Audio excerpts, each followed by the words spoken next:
é fácil. Só para avisar, né, pessoal. Bom dia, né. Eu tô dando aula, mas eu tô de férias. Por isso que eu não tô em casa. Tá viajando de avião aí, né? Não, mas aqui passa bastante avião. Não, com esse microfone aí de piloto de avião. Aqui é São Paulo.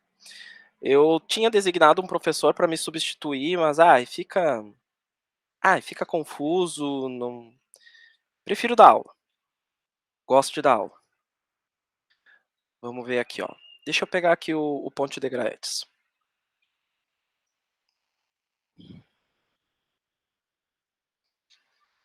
Esse fone não é meu, esse fone é do meu irmão.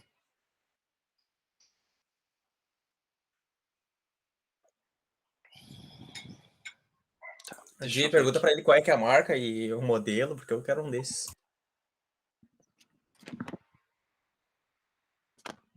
HyperX. Não tá explicado. Tá bom o som do microfone? Sim. É que geralmente é que o microfone do Mac geralmente é bom, né, mas eu acho que esse aqui fica mais focado, né. Tá todo mundo vendo a minha tela, né?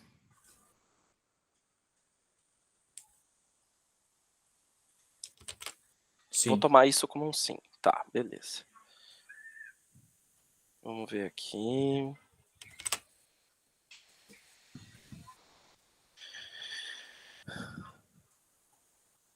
Tá.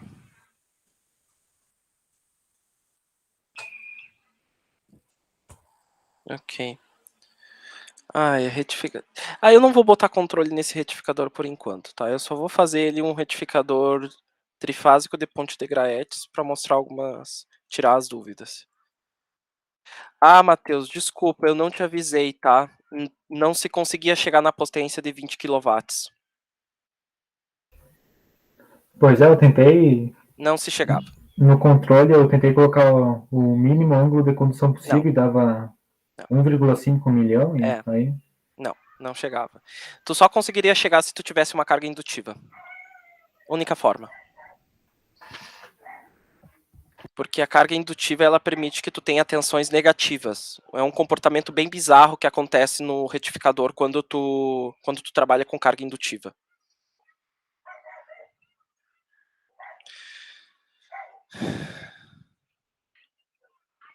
Senhores, qual era a resistência mesmo? 0,13, né? Uma coisa assim, né? Pra mim foi, não sei pro Tá. Matheus. 280 de linha a linha. Vamos medir as tensões de entrada. Sempre, gente, sempre meçam as tensões de entrada porque elas são o batimento cardíaco de todo o retificador, tá? É através delas que vocês vão ter ideia de como que está a sincronia do circuito.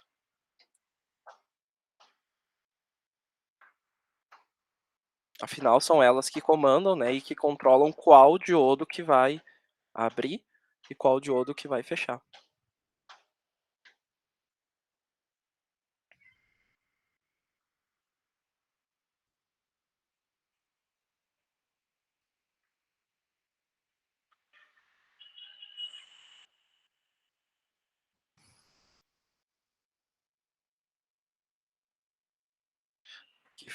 Aqui foi.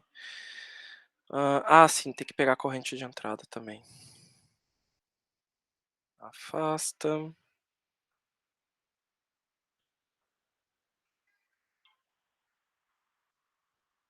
Uhum.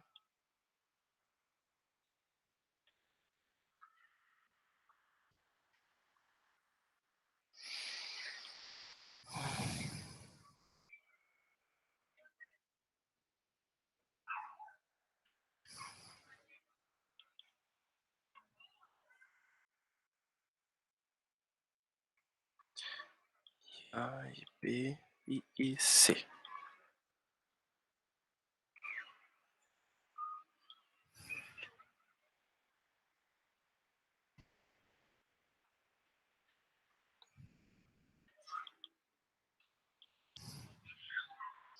Tá.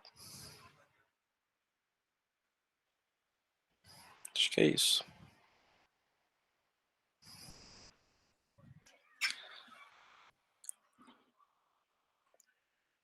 Vamos ver se a tensão de saída está correta.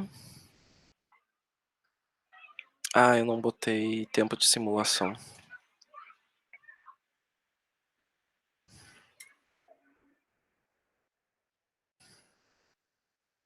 Ok. Vamos colocar algumas formas de onda aqui junto. Perfeito. Tá funcionando bem. Aqui, ó, Gui. Vamos pegar aqui a corrente da fase A. Olha só. Eu vou pedir para ele me marcar o máximo valor aqui. Tá?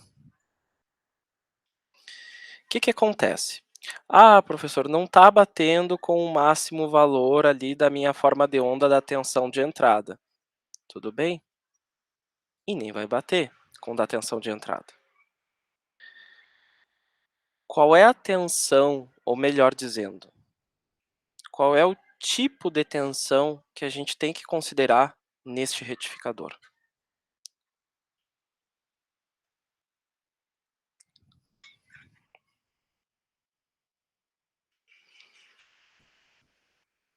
É uma tensão de que tipo? A pico? Não, é o valor de pico dela. Mas Pera, como tu repete a pergunta? qual é o tipo de tensão que a gente tem que considerar num retificador ponte de Graetz? A RMS? Não, Eficaz? Não sei. RMS eficaz é uma análise estatística que tu faz da tensão, tá?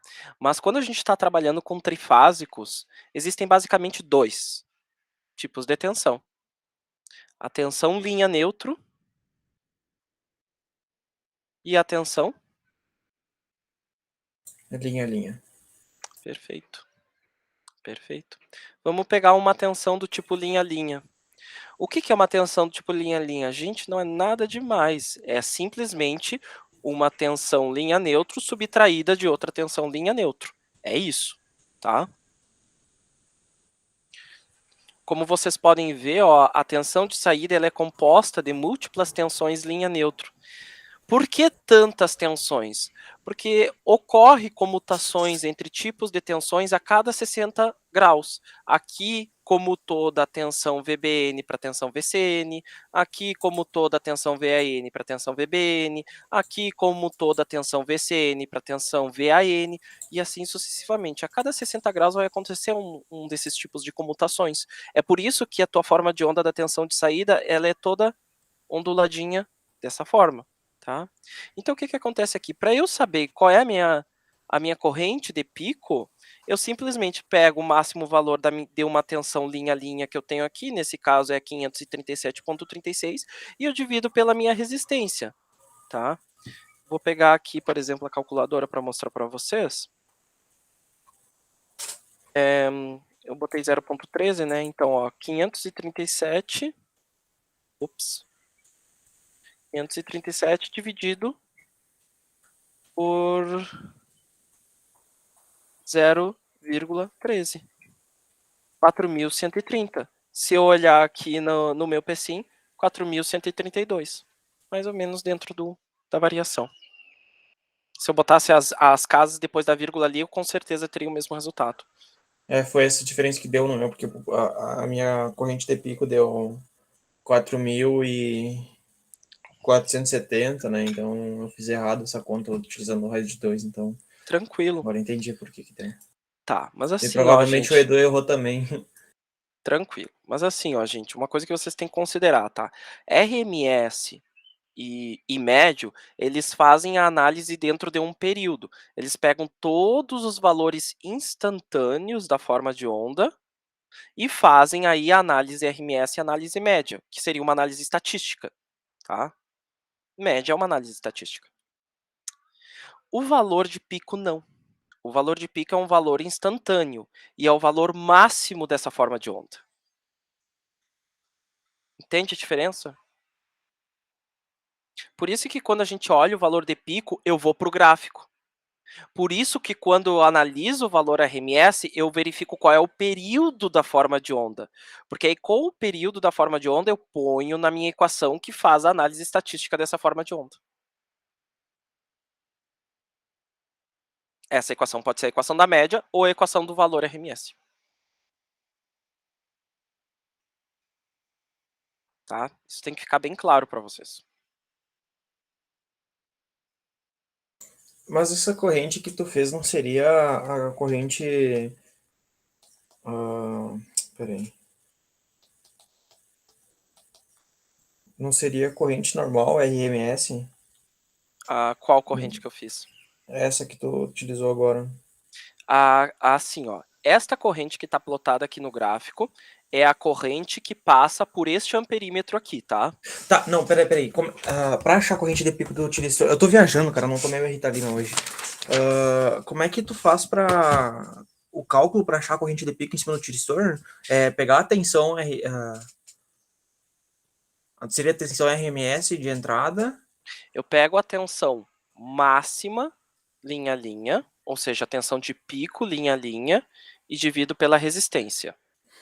Que seria 311. Não, 311 é a tensão linha neutro, tá? Por que eu não uso tensão linha neutro? Porque no caso do retificador ponte de Graetz, eu sempre vou ter conexão de duas fontes de tensão. Sim, sim. Então a tensão que eu tenho, ó, quem demanda a corrente da minha entrada? É a minha carga. Como é que a carga demanda corrente? Quando eu aplico uma tensão sobre ela, como em todo resistor. Qual é a tensão que eu estou aplicando sobre esse resistor? É uma tensão do tipo linha-linha. Que daí seria a tensão de saída, então RMS que a gente utilizaria, vezes a raiz de 2. Então, tu não usa... Aí é que tá. É isso que é o complicado de explicar. A tensão de saída ela é composta de múltiplas tensões linha-linha, e ela fica com essa cara aqui, tá? O máximo valor da tensão de saída vai acabar sendo o máximo valor de uma tensão linha-linha. Acaba sendo isso. Mas a gente não utiliza o RMS para fazer esse cálculo. A gente simplesmente pega aqui no gráfico o máximo valor dessa tensão e divide pela resistência. Por que pela resistência? Que aí eu vou obter o máximo valor da minha corrente que está passando pela carga. Por que eu tenho que saber o máximo valor da corrente que está passando pela carga? Porque justamente a corrente que passa pelo tiristor é a corrente que passa pela carga. Tá, entendi. Tá? É isso. É uma sequência, na verdade, de análises, de conclusões que a gente tem.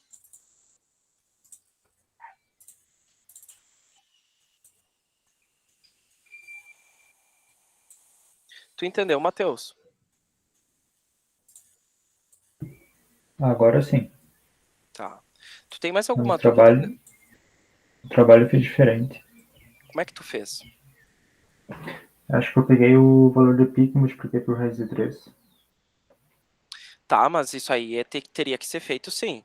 Tu pega o valor de pico linha neutro e multiplica por raiz de 3 para achar o valor de pico linha-linha. Mas Isso tem que para acontecer. calcular o valor da resistência, eu acho que eu usei valor de pico vezes raiz de 3, se não me engano. Isso não podia, isso não faria sentido. Isso não Eu faria vi que sentido. depois que o senhor simulou, deu os valores diferentes. Uhum. Vamos dar uma olhada depois, então. Cara, isso seria bom de eu explicar para vocês no quadro, fazer o circuito equivalente. Porque, na verdade, qualquer etapa de operação do retificador é um circuito que acontece. É um pequeno circuito que se monta a cada etapa, tá? E conforme as tensões de entrada elas vão alterando esses valores, algum diodo entra e algum diodo sai. E quando isso acontece, o circuito muda. E quando o circuito muda, há uma mudança de tensão aqui. Tá? Valor RMS, valor médio, a gente usa, mas a gente usa para dimensionar, por exemplo, potência, a gente usa para dimensionar qual é o resistor da saída, a gente usa para dimensionar qual é a corrente, outras correntes RMS e por aí vai. Tá?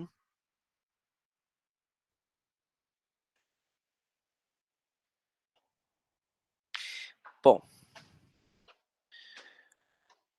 Deixa eu ver aqui um... Deixa eu pegar aqui o material. Melhor não. Eu quero apresentar o conversor Buck para vocês de uma forma bem intuitiva. Vamos ver se vai funcionar. Bom, gente, o que aconteceu então? A gente tinha antes uma forma de onda senoidal, ou seja, uma forma de onda em que nós tínhamos valores positivos e negativos, e a gente queria que dessa forma de onda surgisse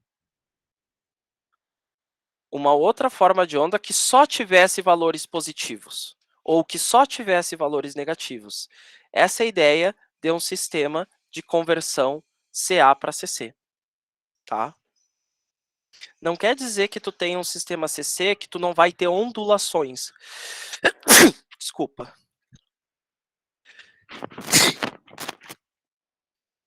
Pode ter ondulações, mas o que tu não pode ter num sistema CC é inversão de polaridade, tá? Ah, então quer dizer que se eu pegar a saída de um retificador onda completa e ligar direto num circuito integrado, ele vai funcionar? Claro que não, tu vai ter que usar um capacitor, tu vai ter que usar todo um sistema de adaptação, tá?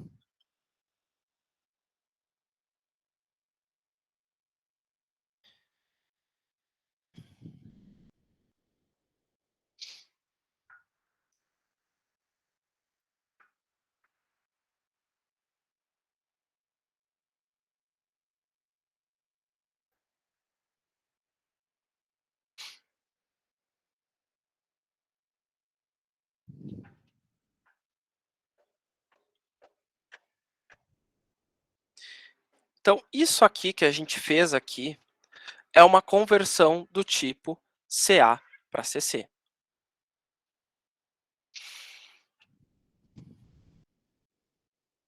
Ou seja,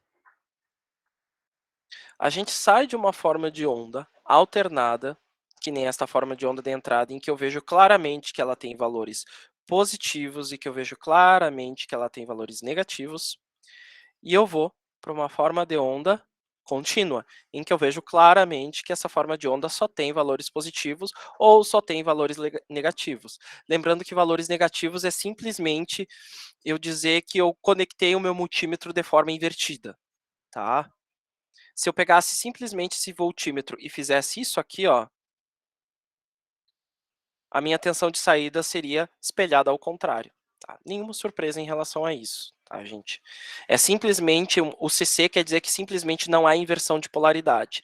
Prova disso não, mas linkando com a realidade, é só vocês observarem a fonte de computador de vocês.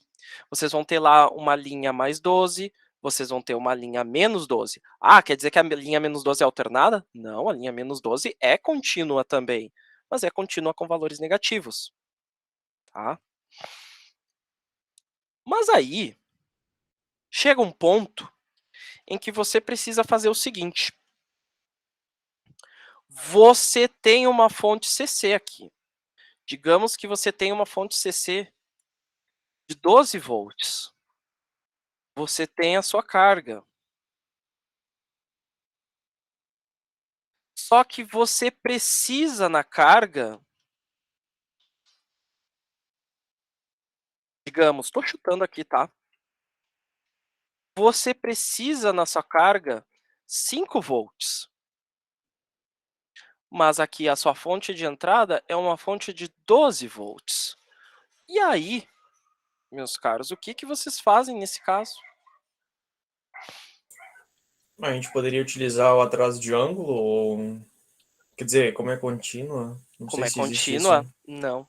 Lembra que para um tiristor sair de condução, a corrente tem que chegar a zero, né?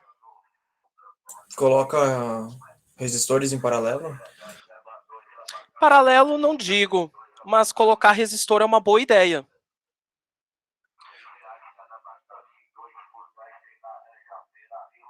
Vocês estão escutando isso? Sim, a gente tá. Olha o carro do ovo passando na sua rua. É que aqui é a Lapa, né? É um bairro bem tradicional de São Paulo. pariu.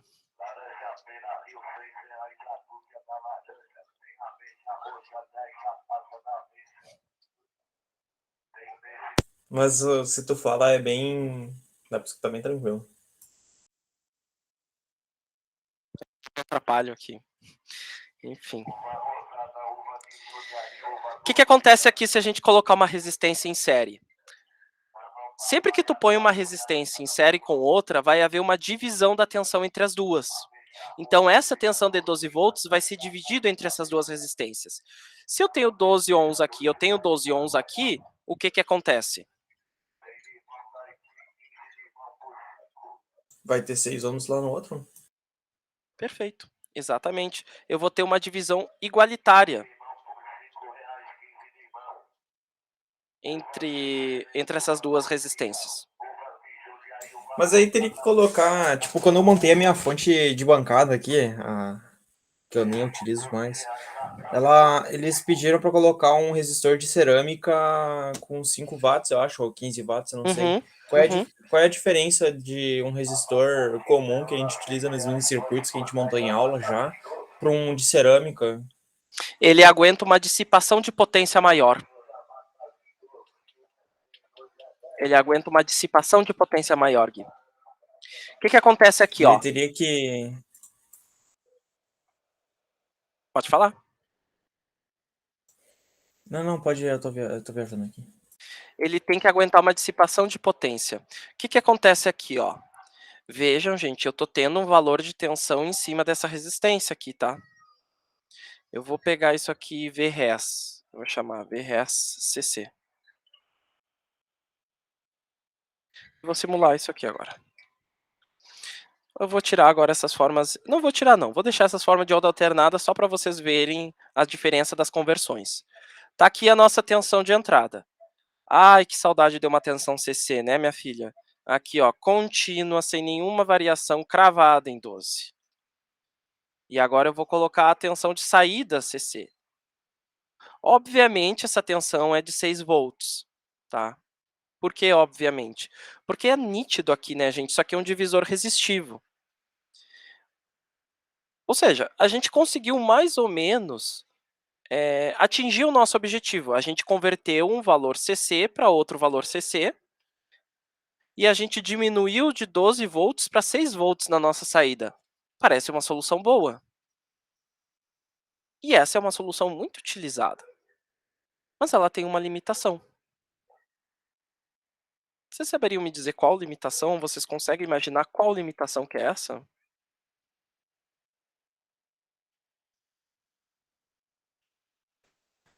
Eficiência.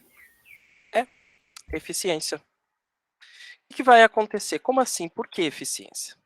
Bom, aqui no caso do nosso circuito com diodos, o diodo simplesmente abria e fechava, certo? Quando o diodo abria, ele era um circuito aberto. Ele não conduzia corrente. Se ele não conduz corrente, não tem dissipação de potência. Quando o diodo fechava, ele era um curto-circuito. Ele idealmente não tinha queda de tensão. A gente sabe que a prática é outra história. Mas idealmente ele não tinha queda de tensão, tá? Então, ele fazia uma conversão de CA para CC com uma eficiência muito boa, porque eu não tinha quase nada de perda dissipada no diodo. Lembra quando vocês fizeram a lista de exercícios que vocês calcularam as perdas dissipadas do diodo e realmente não eram perdas muito significativas? Pois então, olha o que acontece aqui nesse cara. Eu tenho agora sobre essa resistência aqui, a R3, que é quem está me possibilitando ter uma queda de 6 volts aqui, tensão e corrente sobre ela. Qual é o problema de você ter tensão e corrente sobre um elemento?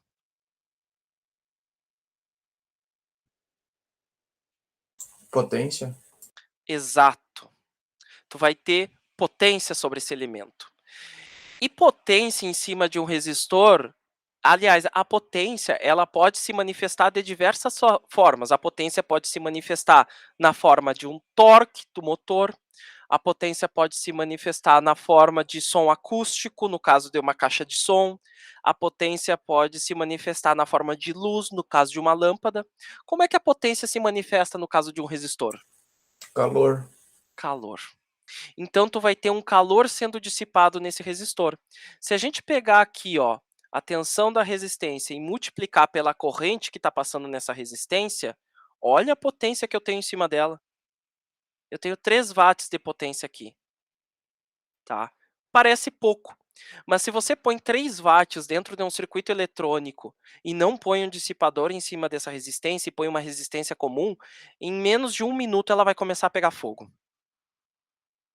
Por isso Então, por que isso que é utilizado o resistor de cerâmica. exatamente. Exatamente. Perfeito. O resistor de cerâmica ele é um resistor que ele aguenta potências mais altas.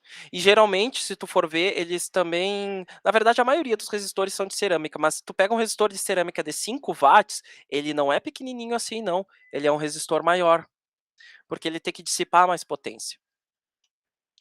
E isso é extremamente comum nesses circuitos.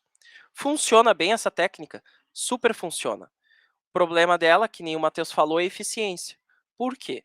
Porque a minha carga está aqui. É aqui que eu quero que chegue a potência. Eu não quero perder potência aqui. Eu não quero perder potência aqui. Porque a potência que eu perco aqui, eu não só perco, mas ela vira calor dentro do meu circuito. E calor dentro de equipamentos fechados é sempre uma má ideia. Tu tem que sempre tirar esse calor. O notebook de vocês tem uma ventoinha para tirar o calor. O console de vocês muitas vezes também tem essa ventoinha para tirar calor, porque circuitos eletrônicos e calor são coisas que não funcionam muito bem. Esse circuito que eu montei vocês é a forma mais rudimentar de vocês fazerem uma conversão CCCC, e é a chamada de conversão CCCC linear, tá? Por que linear? Porque ela se aproveita da característica do diodo. Do diodo. Meu Deus. Ela se aproveita da característica do resistor, que existe uma relação linear entre tensão e corrente. Agora, pensando em aumentar a eficiência desse circuito, a gente poderia fazer isso aqui, ó, pessoal. O mesmo circuitinho, quase da mesma maneira, tá? Eu vou chamar isso aqui de... Não vou chamar isso aqui de nada. Eu vou pegar a outra veinha ali, que é a mesma. Eu vou chamar isso aqui de VOCC e já vou chamar de buck. Aqui eu vou chamar de VSW. O SW que eu uso, gente, é de switch. Switch em inglês, chave. Tá? Eu já uso essas nomenclaturas para vocês já irem se acostumando. Tanto que vocês, se vocês vierem aqui no PSIM, olha o menu que eu estou acessando. É o menu Switches. Então eu venho aqui, pego uma chave bidirecional comunzinha, não preciso pegar MOSFET, não preciso pegar IGBT, nada. Pega uma bidirecional comunzinha, tá? Coloco aqui. E aí eu vou colocar o sistema de acionamento dessa chave. Isso aqui tudo vocês já dominam. Eu vou trabalhar com uma frequência de 1000 Hz, estou chutando a frequência, tá? E aqui, gente, eu vou pedir para ela comutar de 0 até 180.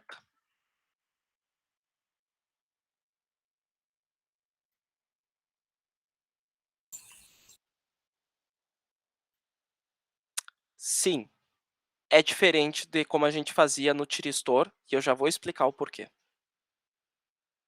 Ele vai enviar. Pode falar. Pode Ele vai falar. enviar só metade, então, da tensão, para ele computar até 0 a 180, né? Isso Não é, aí não é metade da tensão, metade do período. Ele vai enviar um Isso. valor de tensão. Isso. Por que eu tenho que fazer isso? Explico. No caso dos tiristores, a gente deixava o sinal de comando só por 10 graus. Por quê? Porque o tiristor, uma vez que tu aciona ele, ele permanece em condução. Tá? Uma chave, como o MOSFET ou IGBT, não. Para ela permanecer em condução, tu tem que manter o sinal de comando. No momento que tu tira o sinal, no momento que tu tira o sinal de comando, a chave abre. Então, MOSFET, IGBT, transistor NPN, transistor PNP, enfim, eles são chaves em que vocês comandam a entrada e que vocês comandam a saída de condução. Tá? Vamos simular.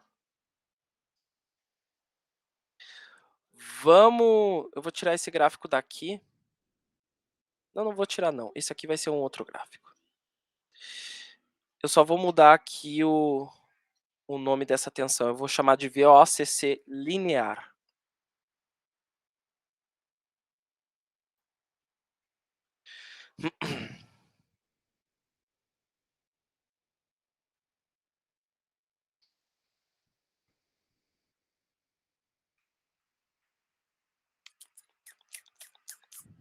Deixa eu só fazer um cálculo bem rapidinho aqui.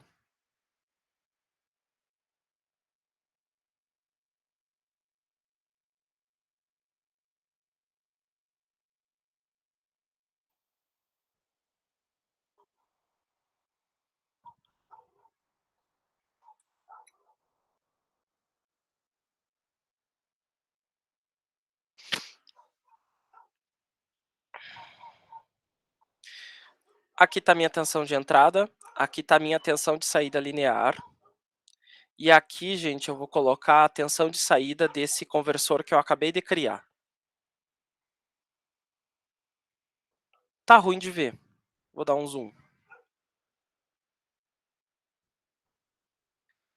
Vou dar um zoom, vou engrossar aqui o sinal.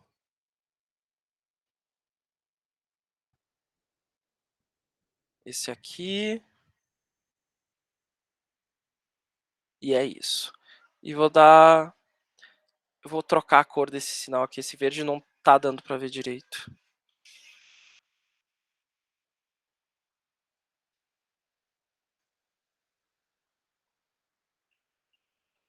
Tá. Nossa, piorou.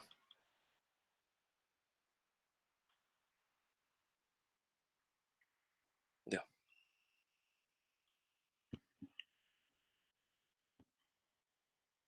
O que tá acontecendo aqui, gente?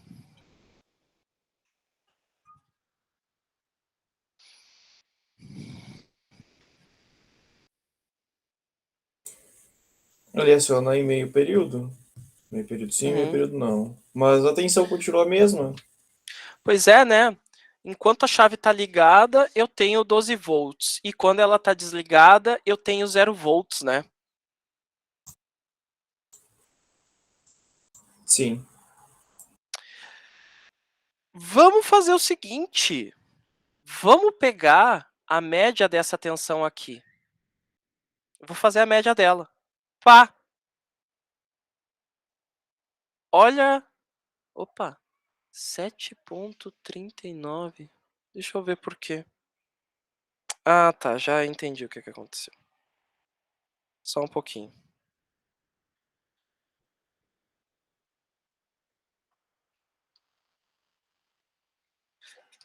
Eu devia ter posto 0,5 aqui de razão cíclica mesmo. Viajei. 180. Vou dar um zoom. Aí. Se eu fizer a média dessa tensão, eu vou ter 6,18. Ainda não tá legal. Vou melhorar aqui o passo da simulação.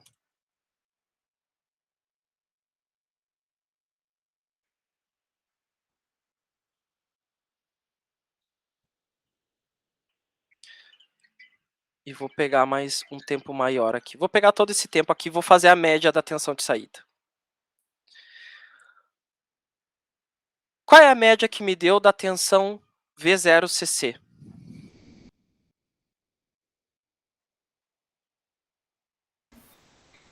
6? 6. O que aconteceu aqui então, gente? Eu abrindo e fechando essa chave, metade do tempo ela ligada, metade do tempo desligada, metade ligada e metade desligada, fez com que eu tivesse uma tensão média de 6 volts. Por mais que a tensão de pico fosse 12, a média, que considera o período completo, foi 6. Então é por isso que circuitos dentro de um circuito CCs, ele contém uma frequência muito alta Exato, para exato. poder manter a tensão correta nos componentes. É Sim, isso? mais ou menos. A questão da frequência ser elevada é uma questão que eu vou explicar agora, tá? Mas sim, o processo de comutação é uma maneira de você diminuir a tensão CC que tu vai ter na saída. E é uma forma de tu fazer isso com quase nada de perdas. Por quê? Ou com muito pouca perda em comparação com esse circuito aqui. Porque quando essa chave fecha, ela vira um curto. A tensão sobre ela é quase zero. Quando essa chave abre, ela vira um circuito aberto. A corrente sobre ela é zero. Ou seja, tu não tem encontro de tensão e corrente, ou tu tem um encontro muito pequeno de tensão e corrente na chave. Se tu não tem encontro de tensão e corrente, o que que acontece? Tu não tem perdas sobre essa chave. Idealmente, esse circuito aqui é muito mais eficiente do que esse circuito aqui. Na prática, acontece isso? Claro que não. Na prática, eu vou ter um pouco de perdas nessa chave. A gente pode aprender a modelar um pouco dessas perdas, tá? Mas a ideia é essa. Quanto mais eficiente for, digamos, melhor construída for essa tua chave, mais eficiente vai ser esse circuito. Esse aqui não tem o que fazer. Tu pode construir o melhor resistor do mundo. O princípio de funcionamento desse circuito é pela dissipação de potência em cima dessa resistência. Tá? Essa conversão aqui de baixo, a gente chama de conversão CC-CC não linear, obviamente, ou comutada. Por que comutada? Comutar é o processo de ligar e desligar, ligar e desligar. A gente faz aqui.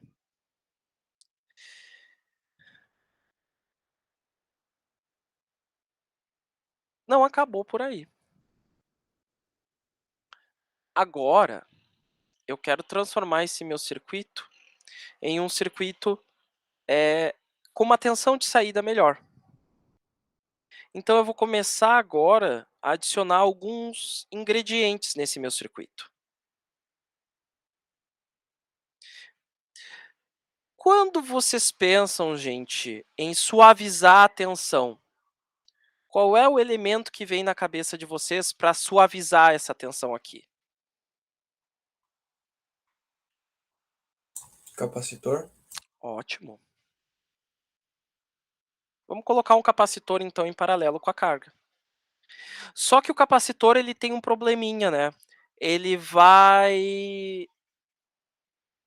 demandar da minha chave uns picos de corrente muito altos, tá? E isso pode queimar a nossa chave. O que a gente pode colocar que suaviza a corrente?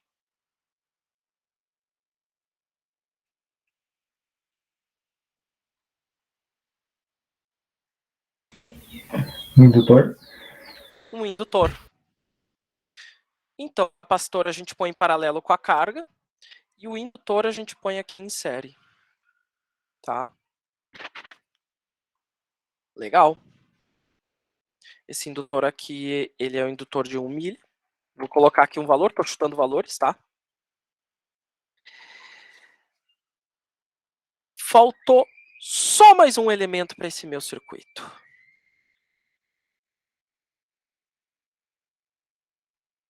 Esse diodinho aqui. Por que eu tenho que colocar esse diodo? Explico.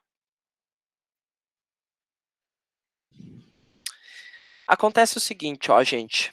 Imagine esse circuito em regime permanente. O capacitor segura a tensão. O indutor está sempre empurrando corrente. O indutor é aquele cara que diz para a corrente, ó, vai, vai. Só segue o movimento, não olha, só segue. Quando essa chave está fechada, a corrente flui nesse sentido aqui, passa pelo indutor, se divide entre capacitor e resistor e segue o caminho. Quando essa chave abre, o indutor continua tocando corrente, porque ele tem energia armazenada.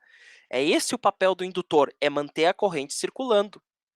Se eu não tiver nada aqui e a chave abrir, eu vou queimar essa chave, porque seria a mesma coisa de eu ter um fluxo de água contínuo e de repente eu fechar a minha válvula. O indutor não quer nem saber, ele vai jogar a pressão que for para fazer isso aqui abrir. Para evitar esse problema, eu ponho esse diodo aqui. O que acontece? Quando essa chave abre, a corrente vai seguir, então, este caminho aqui. Não sei se vocês estão vendo o ponteiro do mouse. Sim. Tá. A chave vai seguir este caminho aqui. Quando a chave fechar novamente, ela vem para cá e segue este caminho aqui. Quando a chave abrir, ela segue por este caminho aqui. E aí, obviamente, enquanto ela está nesse caminho, indutor e capacitor estão descarregando. Quando a chave fecha, indutor e capacitor estão carregando. Tá entendido, pessoal? Tá, mas o indutor, ele não tem uma dissipação de potência grande também? Não, não tem. Porque o indutor é um elemento armazenador de energia. Então, a potência que o indutor recebe, ele armazena num campo magnético. E quando a chave está aberta, o indutor descarrega essa potência armazenada aqui. É a mesma coisa com o capacitor. A potência que o capacitor recebe, ele armazena, e quando é dada a oportunidade, ele descarrega essa potência.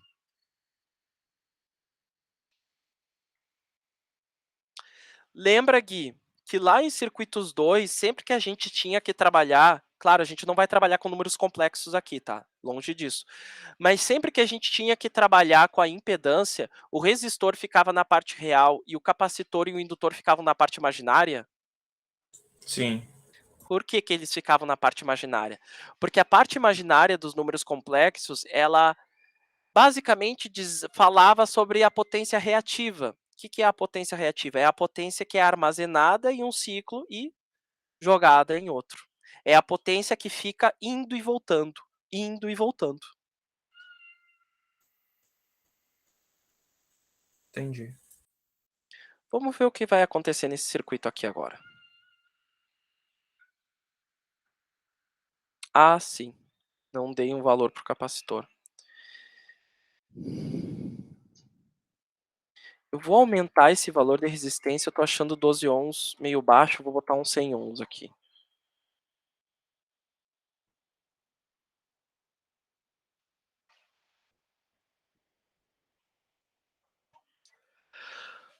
Olha só o que aconteceu ali com a tensão de saída desse nosso conversor buck.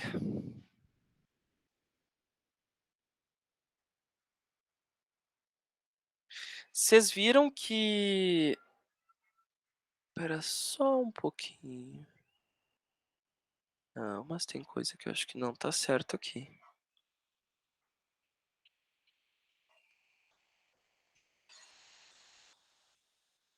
Ah, tá. Eu vou aumentar essa frequência aqui para uns 10k. Vou botar uns 10k aqui.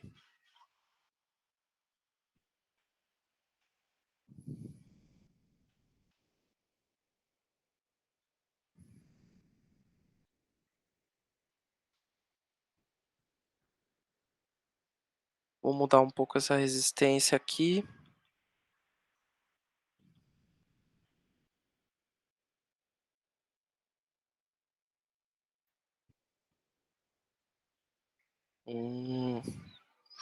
Ele tá no modo descontínuo, com certeza.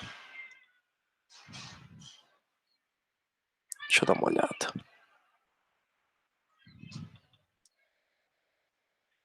Ah, tá no modo descontínuo. Vou deixar próximo do valor que estava antes, de resistência. Aí, perfeito. Isso mesmo. Olha só o que aconteceu agora com a tensão de saída buck. Aqui está o teu zero de tensão, aqui está os teus 12 volts, e aqui está a tua tensão de saída. Se eu der um zoom nessa tensão de saída, eu vou ver a comutação acontecendo. Eu vou ver a carga e a descarga desses elementos. Carga e descarga desses elementos. Vocês podem perceber que ela oscila em torno dos 6 volts. Se eu melhorar esses meus elementos reativos aqui, por exemplo, se eu colocar um indutor aqui de 10 mili, olha o que acontece com a minha tensão de saída. Vocês viram que ela virou quase contínua? Quase contínua não, ela já é contínua, mas vocês viram que ela ficou quase que uma linha reta? Uhum. Ó, se eu der um zoom, agora eu tenho que dar um zoom bem grande aqui para ver essa oscilação, ela ainda tem. Se eu melhorar aqui esse meu capacitor, digamos eu colocar um capacitor de 100 micro aqui, tô chutando, tá? Olha como é que fica a minha tensão de saída.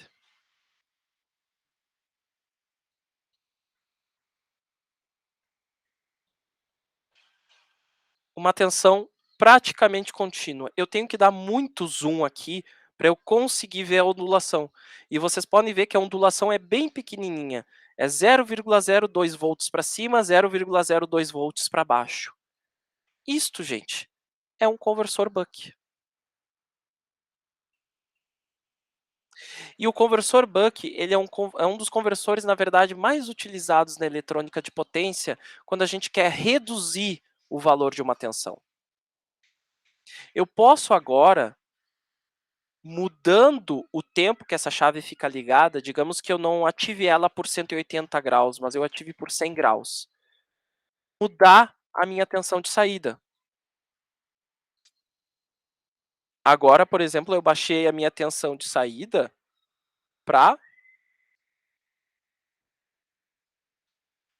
3,33 volts.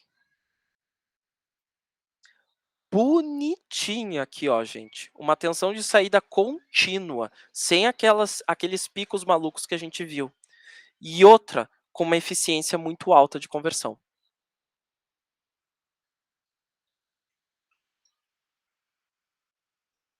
Vocês entenderam aqui o princípio de funcionamento do conversor buck? Uhum. Perfeito. Eu só não entendi aquela parte do diodo ali. Uhum. Ele, enquanto que a chave tá aberta, o indutor ele quer mandar Corrente. corrente para carga, né? Uhum. E a corrente que está saindo ali, ela retorna pro diodo e faz com que ela retorne pro indutor, é isso? Enquanto que ela está... Exatamente. Exatamente. O indutor, ele funciona como uma fonte de corrente. Ele força a corrente num determinado sentido. Sim. É basicamente isso. Mas por que seria necessário... Ah, tá. Não, já entendi. Se tu não colocar o diodo aqui, ele vai estourar essa chave. Porque no momento que eu tiro a tensão da chave, a chave abriu. Ela não permite a passagem de corrente. Se eu tentar forçar uma corrente sobre uma chave que não está tentando permitir a... Que não está tentando, não. Que não está permitindo a passagem de corrente, eu estouro a chave.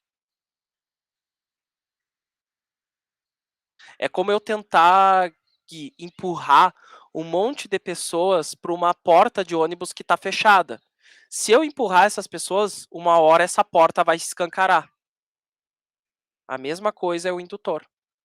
Se eu não der caminho para a passagem de corrente do indutor, uma hora ele vai estourar o que está no meio do caminho. Isso acontece frequentemente, gente, em circuitos com cargas indutivas. Por exemplo, se tu abre um motor, hoje em dia não se faz mais isso, né? Mas se tu abre um motor com uma chave faca, por exemplo, o motor é uma carga indutiva. Ele tem energia magnética armazenada nele. Quando tu abre com a chave faca, ele cria um arco elétrico. Por quê? A tensão fica tão alta, tão alta, tão alta, que ele quebra o dielétrico do ar e forma um raio, forma um arco elétrico.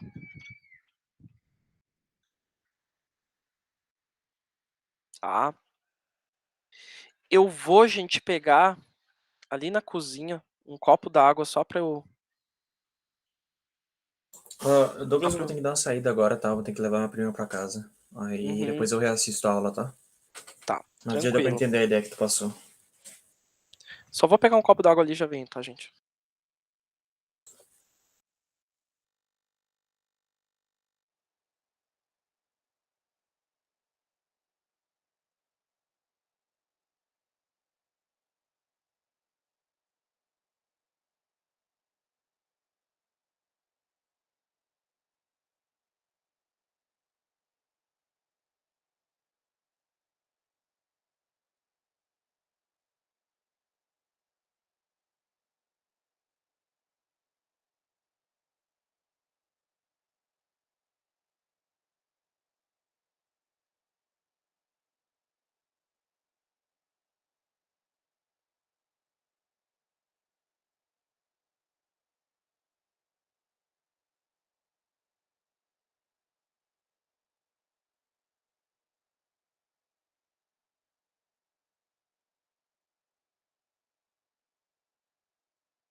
Beleza.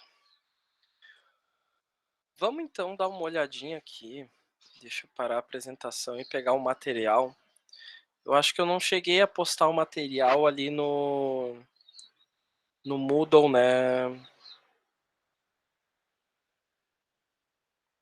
Matheus? Ainda não. Ontem de noite eu Tá, dei uma olhada, não. tá. Deixa eu pegar aqui e dar uma postada.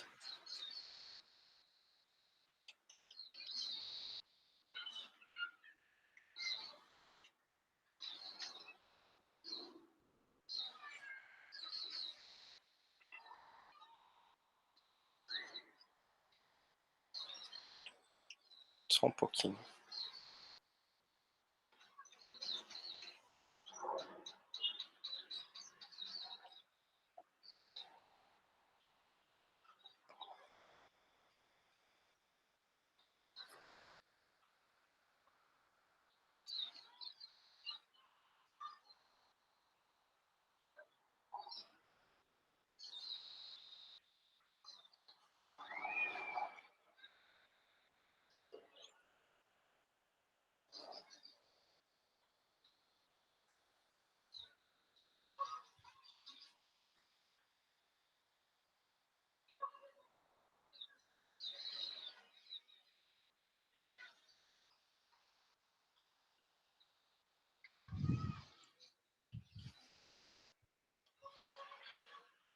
Ah, não consegui.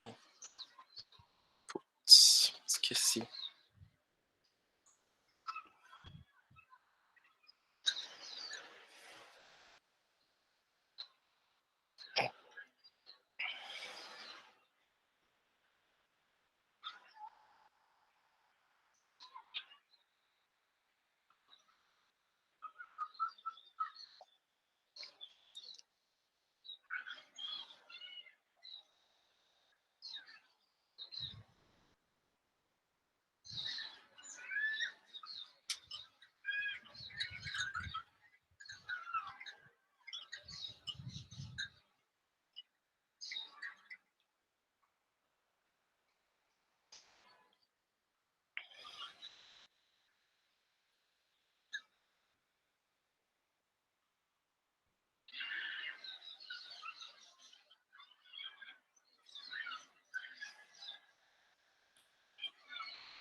Tá.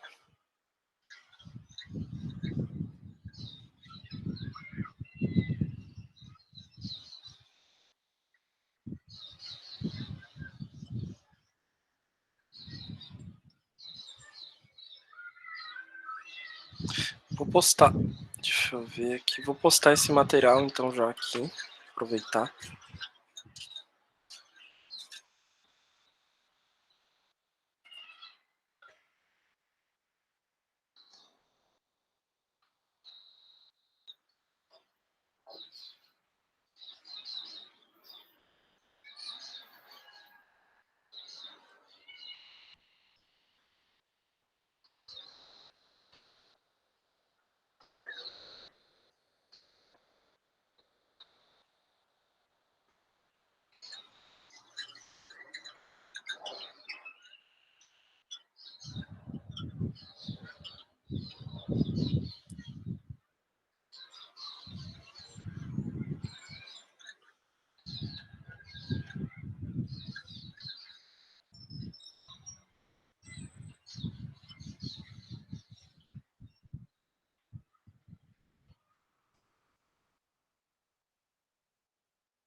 Deu, Matheus.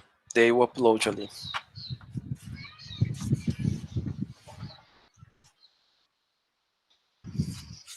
Até não sei se... Eu acho que não tinha ter passado esse material, né?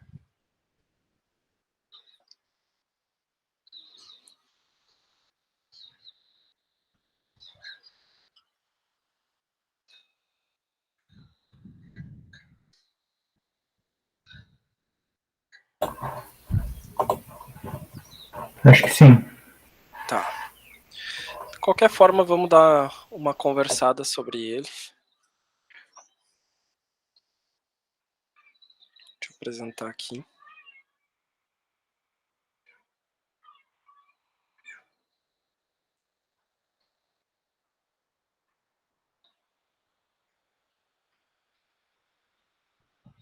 Uhum. Beleza.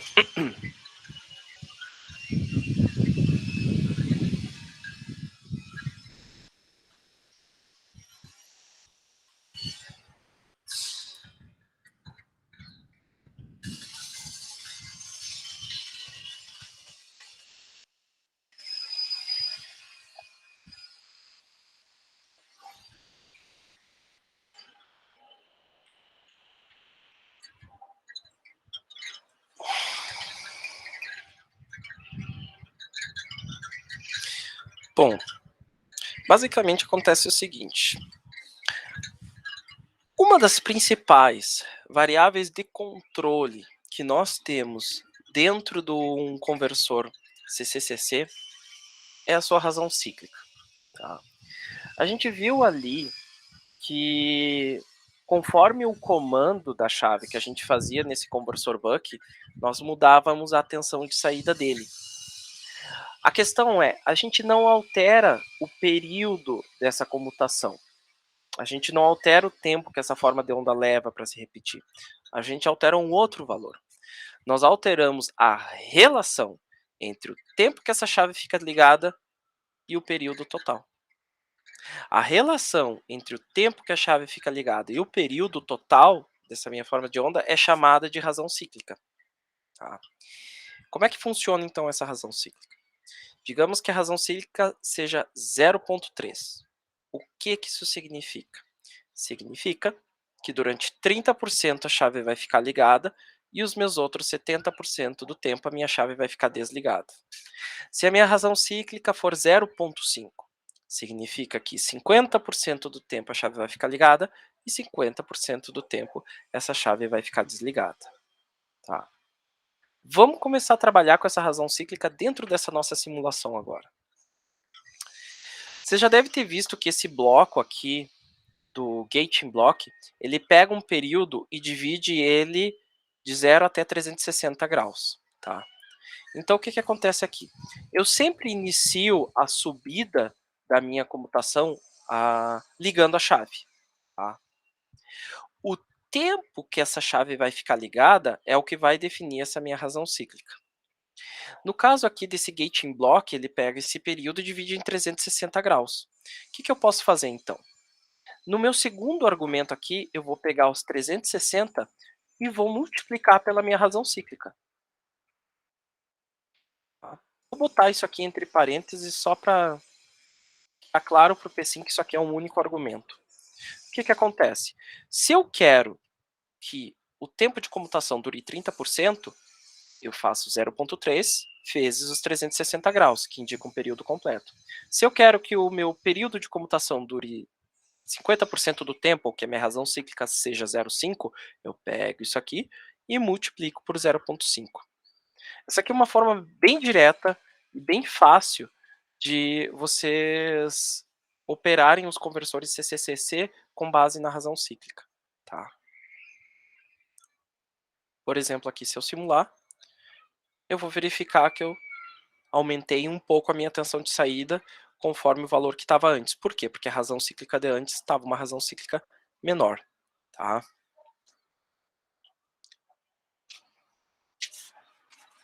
Bom, conforme eu tinha explicado para vocês, gente, o conversor buck ele é um conversor muito simples.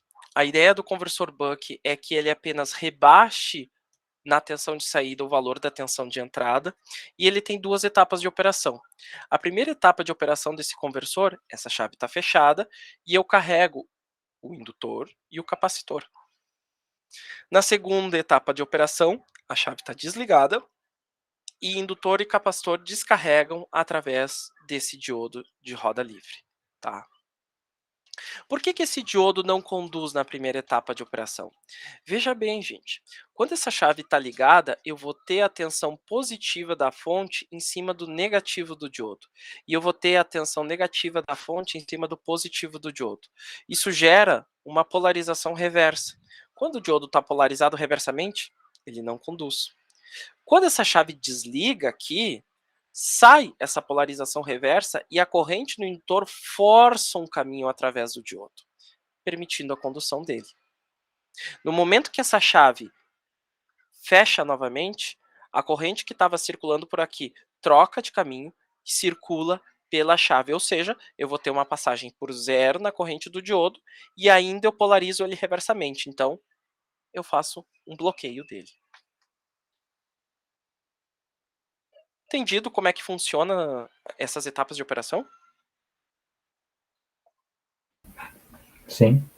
Tranquilo, né? Bem tranquilo essa parte.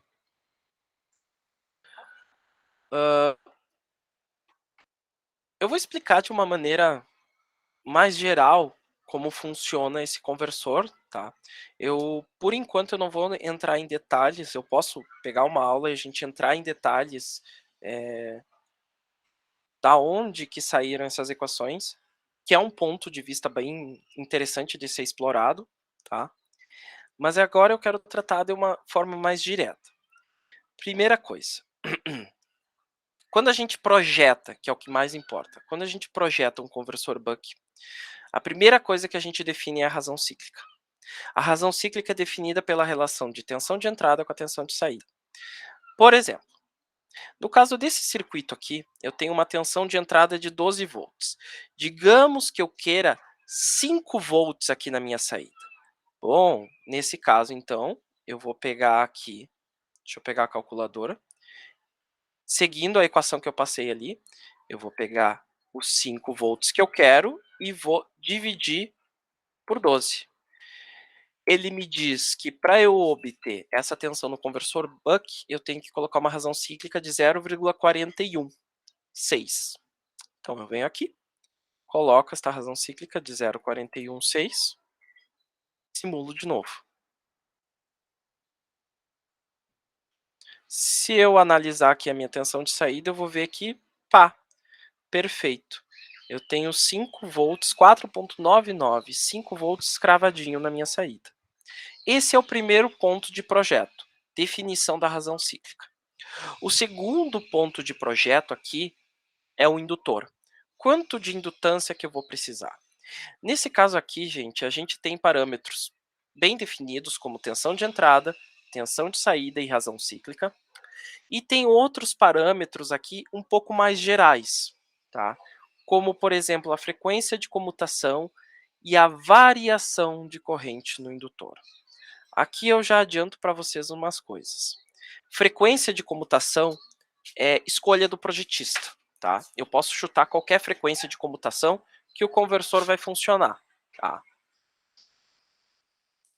Agora, se eu vou trabalhar com 10K, 100K, 500K, isso depende dos requisitos do meu projeto. A ideia mais simples para vocês entenderem é a seguinte. Quando eu aumento a minha frequência de comutação, eu diminuo a minha indutância. Eu vou ter um indutor menor. Pá, perfeito, então eu vou utilizar a frequência de comutação a mais alta possível. Calma lá. Quando eu aumento a frequência de comutação, eu diminuo meu indutor, mas eu aumento um tipo de perda chamada perda por comutação. Toda vez que a chave abre, toda vez que a chave fecha, eu vou ter uma pequena perda em cima disso. No momento que eu aumento a minha comutação, eu aumento também a quantidade de vezes que essa perda vai acontecer. Por que a gente não considerava essa perda lá nos retificadores, quando fazia o cálculo de perdas do diodo? Porque era insignificante. Os diodos, eles comutavam 60 vezes ao segundo. No caso de um conversor buck, de um conversor boost, a coisa muda. Eu trabalho com comutações na faixa dos 40 mil vezes ao segundo, 50 mil vezes ao segundo, 100 mil vezes ao segundo, 200 mil vezes ao segundo, e em até conversores mais modernos, 1 milhão de vezes ao segundo. Então, essas perdas por comutação, elas acabam sendo perdas significativas, tá? Aqui eu vou passar para vocês um panorama geral. Geralmente em FSW a gente usa 10K, 40K, 50K. Tá? Se a gente trabalhar com nitreto de galho, que é ou silicon carbide, que seria a tecnologia de ponta, a gente começa a trabalhar na faixa dos megahertz. E aí isso tem uma série de outras consequências para o meu circuito. Corrente de saída é um valor fácil de determinar se eu tenho a resistência do meu circuito. E se eu sei qual é a tensão de saída que eu preciso, é bem fácil de eu determinar qual é a minha corrente de saída. Tá? No caso desse circuito aqui, por exemplo, ó, eu tenho uma resistência de 15 ohms, eu sei que a minha tensão é de 5 volts, então eu faço simplesmente a relação ôhmica. Tensão é igual a corrente vezes a resistência. Corrente, portanto, vai ser a tensão, que é 5 volts, dividido pela minha resistência, A minha tensão é 5 volts dividido pela minha resistência, que é 15. Isso vai me dar uma corrente de 0,33 amperes na minha corrente de saída. E esse parâmetro aqui, gente, é a ondulação de corrente no indutor. Tá? Vamos pegar aqui um exemplo de projetinho semelhante ao que a gente está trabalhando aqui. Eu vou abrir aqui o meu navegador e vou colocar esse equacionamento aqui.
É isso. Esses são alguns parâmetros que a gente vai utilizar para fazer esse projeto. Então, o primeiro cálculo que eu vou fazer aqui é a determinação da razão cíclica. Nesse caso aqui, ela vai ser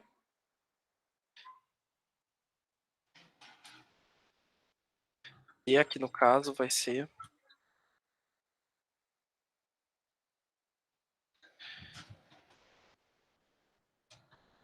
VO dividido por VIN. Aqui é 5 dividido por 12, que vai me dar 0,416, se eu não me engano, tá? Razão cíclica é adimensional, gente. Quando tu divide uma mesma unidade pela mesma unidade, tu fica com um sistema adimensional. Depois, determinação da indutância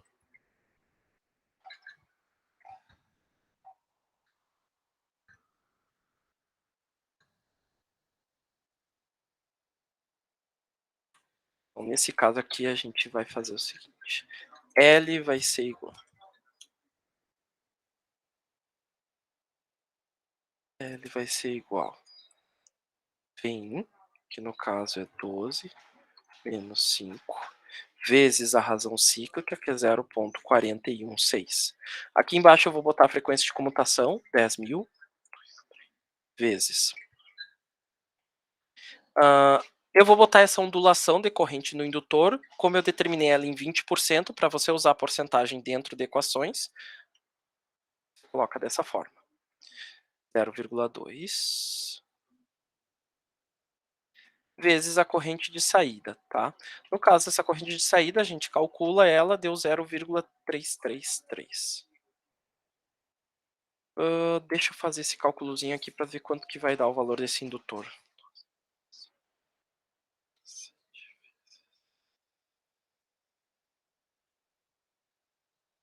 Aqui em cima vai dar 2,912. E aqui embaixo vai dar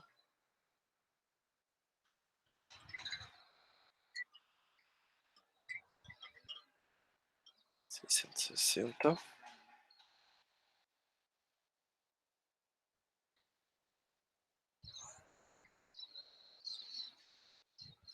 Esse indutor aqui, ele deu 0,00441,2 Henry, ou 4,4412 milihenry. Tá. Vamos atualizar a simulação aqui.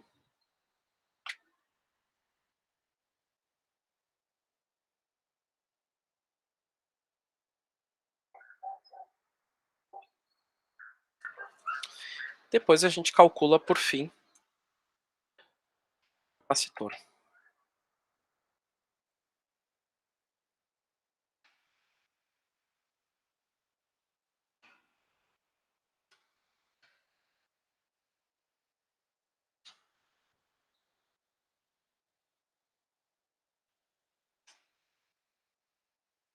Capacitor, então, eu tenho que pegar essa ondulação que a gente tinha determinado antes, vezes a corrente de saída. Então, 0,2 vezes 0,33. E aqui embaixo eu coloco 8 vezes a frequência de comutação.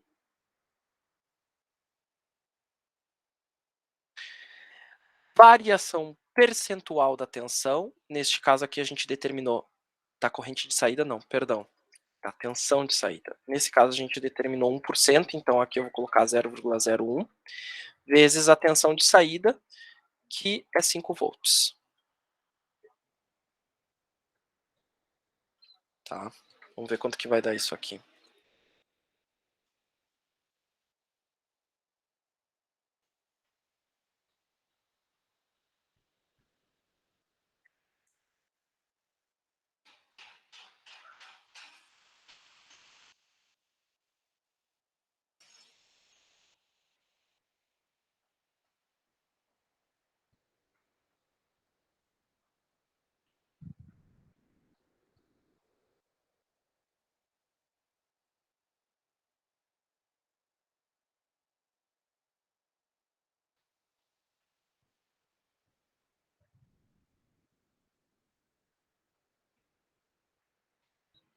Aqui deu um valor de 0,0000665. Ou, se eu correr aqui as casas decimais, deixa eu ver se está certo aqui o número de zeros. Tá, se eu correr as casas decimais, 1, 2, 3, 4, 5, 6. 16,65 microfarad.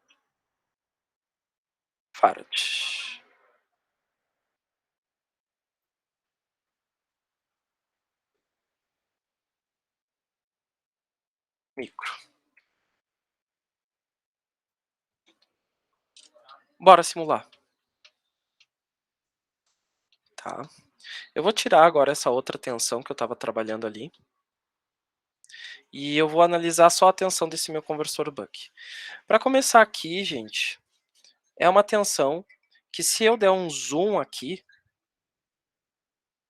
eu vou perceber que ela está mais ou menos entre os 5 volts. Eu acho que ela não está cravada em 5 volts, porque eu não coloquei todo o valor aqui de razão cíclica. Se eu não me engano, aqui o valor certinho da razão cíclica seria 12 dividido por 5, 5 dividido por 12, seria 4,666.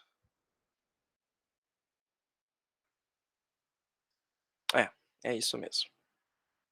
Pronto. O valor da tensão deu para ver que ficou cravadinho em torno aqui de 5 volts. Tá? E se eu for dar uma analisada aqui, eu vou perceber que essa ondulação de tensão, vou pegar aqui o máximo valor e vou pegar aqui o mínimo valor. Se eu perceber aqui essa ondulação de tensão, vou pegar bem certinho aqui, foi de 0,0496.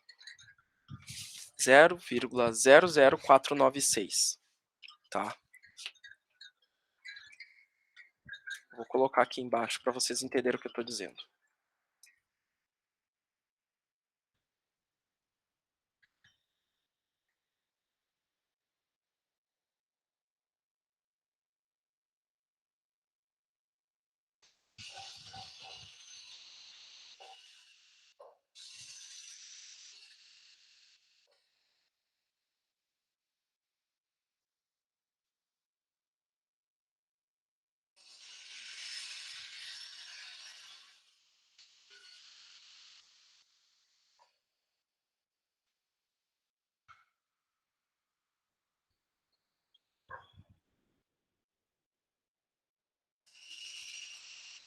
Ali deu 4,9, eu vou arredondar isso aqui para 5, tá, pessoal?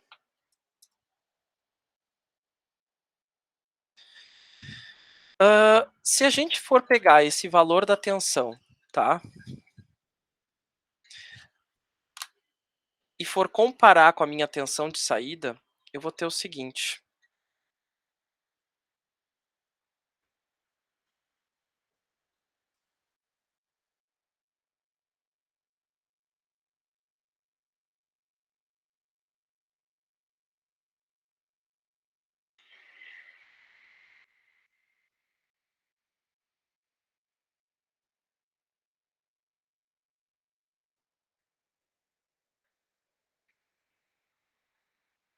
Não, botei 0 demais aqui.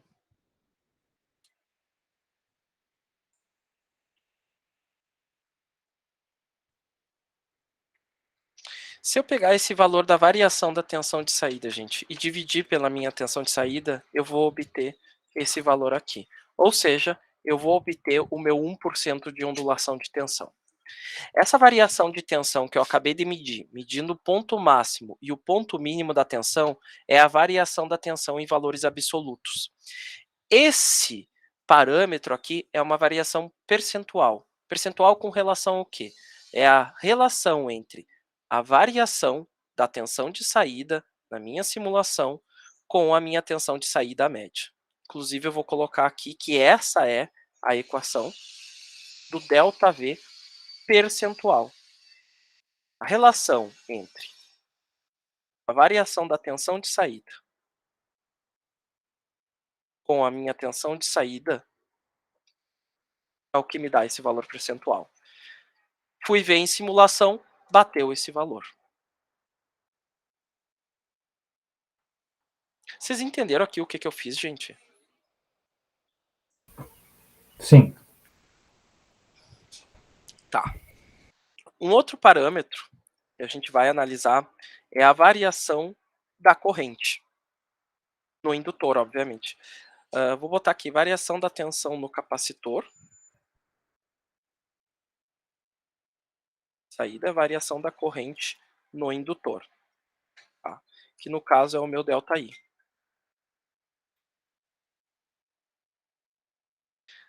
Para a gente medir essa variação da corrente no indutor, a gente vai fazer o seguinte. Eu vou abrir um outro gráfico aqui e eu vou pegar a corrente nesse meu indutor. Tem esse transitório aqui que eu ignoro. Quando entra em regime permanente, eu dou um zoom aqui na corrente do meu indutor. E eu verifico que essa corrente ela tem uma baita de uma oscilação. Vou medir que oscilação é essa. Pego o ponto máximo dessa corrente, pego o ponto mínimo dessa corrente aqui. Não deu. Aí. E aí eu pego o ponto máximo dela. Deu aqui, gente, uma variação de 0,065 amperes. É isso? É isso. Então eu vou colocar aqui 0,065 amperes. Vamos ver se isso bate com os nossos cálculos, tá? A variação da corrente no indutor é a barra inline barra ΔI percentual, é que nem no caso do capacitor. Vou pegar a variação da corrente que está passando nesse meu indutor pela corrente média desse indutor. A corrente média do indutor, no caso do conversor Buck, é igual à corrente média de saída. Tá? Por que isso? Porque nas duas etapas de operação, o indutor está conectado com a minha resistência de saída. Daí vocês podem me dizer, mas professor, tem esse capacitor aqui. Esse capacitor aqui está dividindo corrente com a resistência. Daí eu vou dizer para vocês, correto. Mas vocês têm que lembrar uma coisa. O capacitor ele não permite passagem de corrente CC. Ele não vai permitir que nenhuma corrente CC passe através dele. Assim como ele não permite que nenhum elemento CC passe por ele. Pelo capacitor só vai passar essa parte alternada da corrente do indutor, só vai passar essa variação. Então, toda a corrente média desse meu indutor passa por essa resistência aqui. É por isso que no caso do indutor do conversor buck, e é importante ressaltar isso, a variação da corrente do indutor é a variação da corrente dividido pela corrente de saída. Então, nesse caso aqui, eu tenho a variação, que é 0,065, que eu obtive através da simulação, dividido pela minha corrente de saída, que a minha corrente de saída, se eu não me engano, é 0,33, foi o que a gente tinha calculado antes. Vamos ver quanto que vai dar isso. Ver se vai dar certo.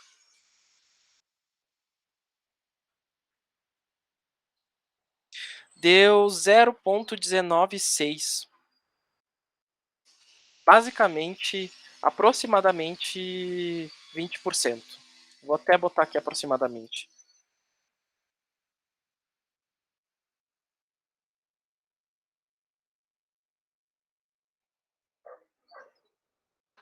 Que é 20%. Vamos bater os nossos cálculos. Quando a gente faz o dimensionamento do capacitor de saída do conversor buck, nós dimensionamos para a gente ter uma variação percentual da tensão em torno de 1%. Então, se eu tenho uma tensão de 5 volts, essa tensão vai variar total de 0,05. 0,25 para cima, 0,25 para baixo. Quando eu faço o projeto do indutor, a gente geralmente projeta para ele variar em torno de 20%. 10% para cima, 10% para baixo, como está sendo mostrado aqui, dentro do valor médio, que é 0,33. Ok? A tensão de saída fica muito claro porque que a gente tem que manter uma variação percentual pequenininha.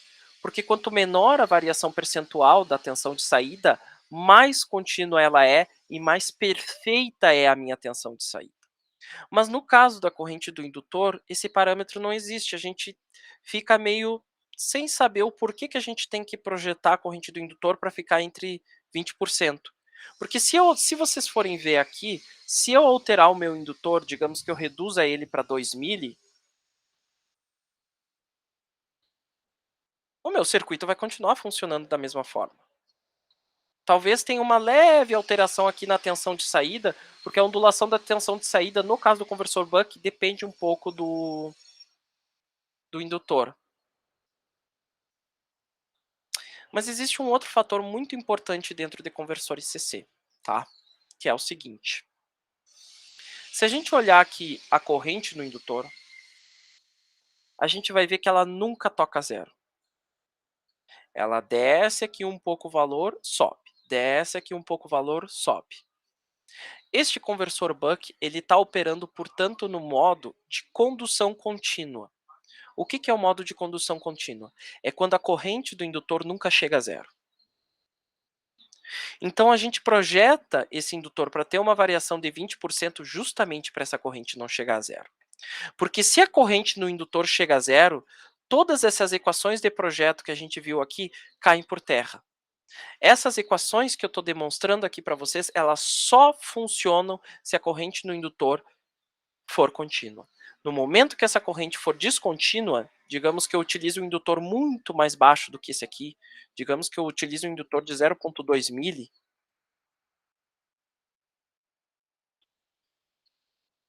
a minha tensão de saída aqui, ó, já não é mais 5 volts. A minha tensão de saída muda. Já caiu fora a equação que a gente utilizou aqui para estabelecer a relação entre tensão de entrada e tensão de saída. Então, todos os nossos cálculos caem por terra. Agora, no momento que eu ajusto esse meu indutor e eu ponho dentro do valor que eu projetei aqui, que é de 4,44 milli, o meu indutor volta a ter uma corrente contínua, ou seja, a corrente que não toca em zero, e a minha tensão de saída volta ao valor que eu projetei antes. Então é por isso que é importante vocês manterem o conversor de vocês operando dentro do modo de condução especificado, que aí as equações de projeto que vocês trabalharam continuam sendo válidas.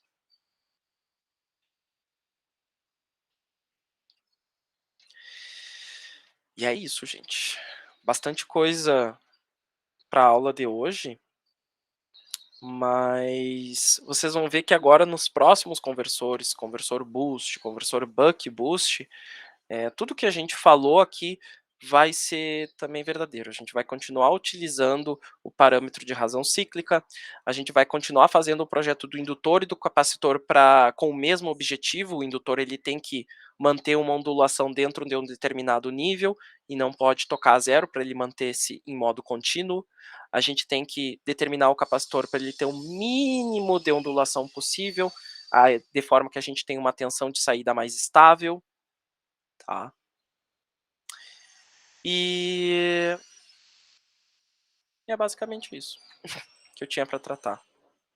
Dúvidas, perguntas? Não sei se tu captou a ideia, Matheus. Sim. Então é isso. Muito obrigado pela atenção. Eu vou encerrar a gravação aqui.